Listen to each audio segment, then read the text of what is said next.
Well, if you remember Castro Street from the now classic film Milk, well, it's going to look a little different really soon. There's a really historic redo coming to San Francisco's historic Gay Street. And here to tell us about it is John Dennis from the San Francisco Department of Public Works. Welcome. Thanks, David. So now, Castro Street is being redone. You're widening the sidewalks, you're adding trees, you're adding lights. How many years of your life has this taken off of you? Not too many. I've been doing this kind of work for about 15 years for the department, and so a lot of projects under my belt. But it's been a challenge, but a challenge that I'm really happy to be part of, because I've been a neighbor. I've been living in the neighborhood for about 30 years now. And real happy to be working on a project that's going to make my own neighborhood look better. Yeah. Now, the whole street widening, I guess you'd call it the streetscape beautification project that is taking place on Castro, is part of a wider citywide initiative, correct? I mean, there have been projects like this around town so far, correct? That's correct. We had, I started doing this kind of work with a project called the Great Streets Project that was initiated by Mayor Gavin Newsom, and where we did 11 streetscape improvement projects with a focus on sustainability and greening. And that was a real success. Projects like Divisadero Street, Cesar Chavez were part of that streetscape improvement program. Then that was such a success that we went to the voters in 2011 with a streetscape improvement, streets improvement bond, and set aside a certain portion of the budget for streetscape improvements, just like the Castro Street. So project. You're the guy that's helping make San Francisco more pedestrian friendly. That's right. Well, more pedestrian friendly, more bicycle friendly, safer for cars, better, more efficient for transportation as well. What is it that led to this? You said this initiative started under then Mayor, now California Lieutenant Governor Gavin Newsom.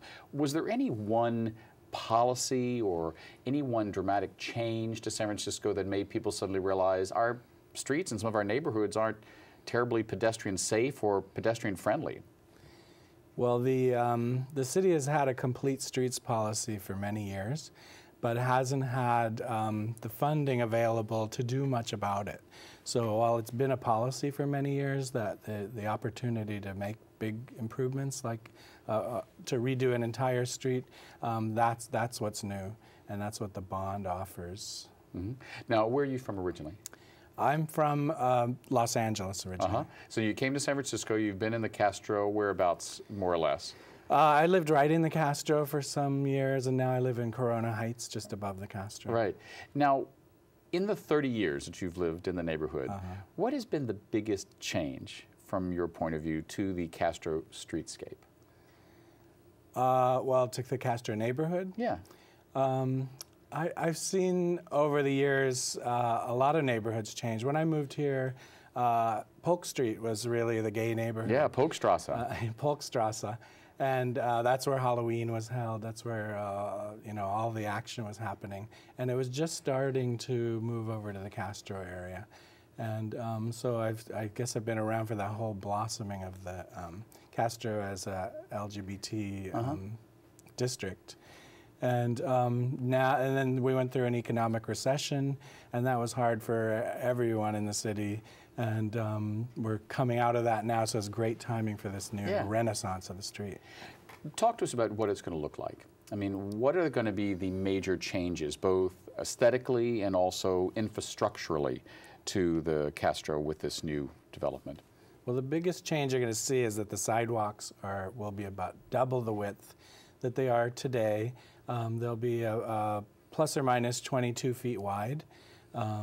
And no loss of parking. There'll be the same amount of parking as always. It's the roadway that gets narrowed. Right now there's an overly large roadway. That's because there used to be a cable car that ran down Castro Street. And so there needed to be a room for that cable car to operate in the center of the street. Well, that's not necessary anymore, so we have the opportunity to widen the sidewalks. We'll be putting in new street lights. New trees, ginkgo and king palm trees, The Castro CBD is contributing to some place-making elements, a rainbow crosswalk. The city's first at the corner of 18th, intersection of 18th and Castro. They'll also be, they're contributing to some LED celebratory lights so that the street lights can be programmed with different colors or alternating through a rainbow pattern, similar to what's there now. And then we're also incorporating the Rainbow Honor Walk. A project to certainly know a lot about. Right down the center of the street, 16 plaques honoring LGBT heroes. And that, I think that's really going to be the perfect touch for this project. Right.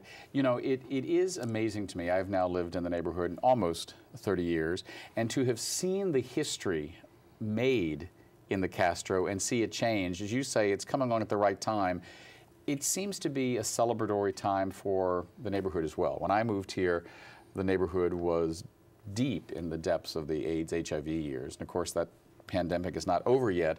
But I remember in 1986, 87, I don't think anyone was talking about widening the sidewalks. They were just talking about kind of keeping together as a community. I mean, do you sense that this is a time of optimism within the Castro as well? Oh, absolutely. We like you said, we had our hands full during the AIDS epidemic, and luckily we're moving beyond that. But right now, just with the marriage equality movement going across the nation, and San Francisco being at the forefront there, it really is a moment of change for the gay community. Now, your work spreads across the city, but I imagine that this particular project has a lot of personal pride tied up in it.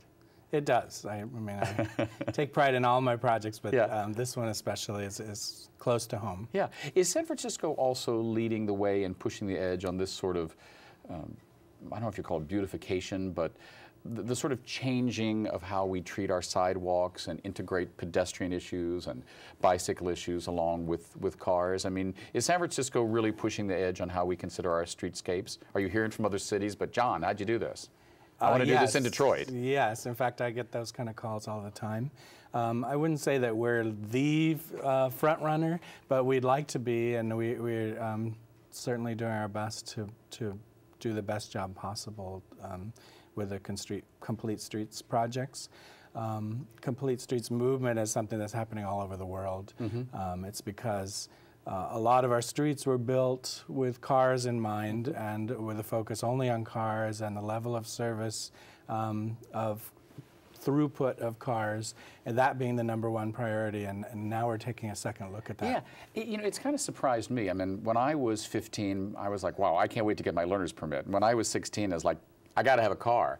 And nowadays, I mean, I've read studies, I've read articles, I hear it from younger people. They're like, why do I need a car? I mean, is this leading to it? I mean, are we seeing more than just a desire to make our streets and our neighborhoods prettier? We're seeing a real shift in how people relate to their streetscape. I think we are. Young people are definitely buying cars less than they did. Bike ridership is way up in San Francisco and probably going to climb higher.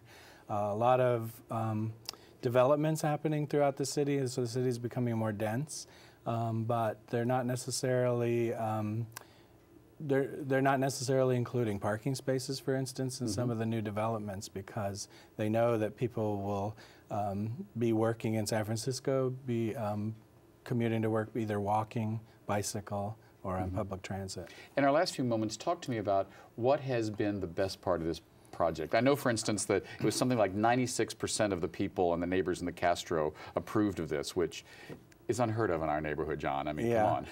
And in the other neighborhoods, too. We had an unprecedented amount of support for this project, and that's what continues to buoy us along through the challenges that we always run into on our construction projects. What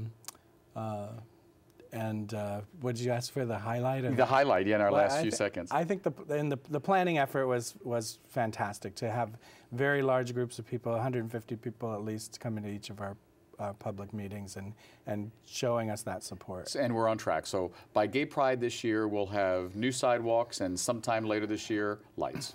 That's right. We're looking forward to it. Thank you, John Dennis, helping make San Francisco's Castro a more beautiful and friendly place. Thank you for helping us make TV a more friendly place. I'm David Perry. See you next week on 10%.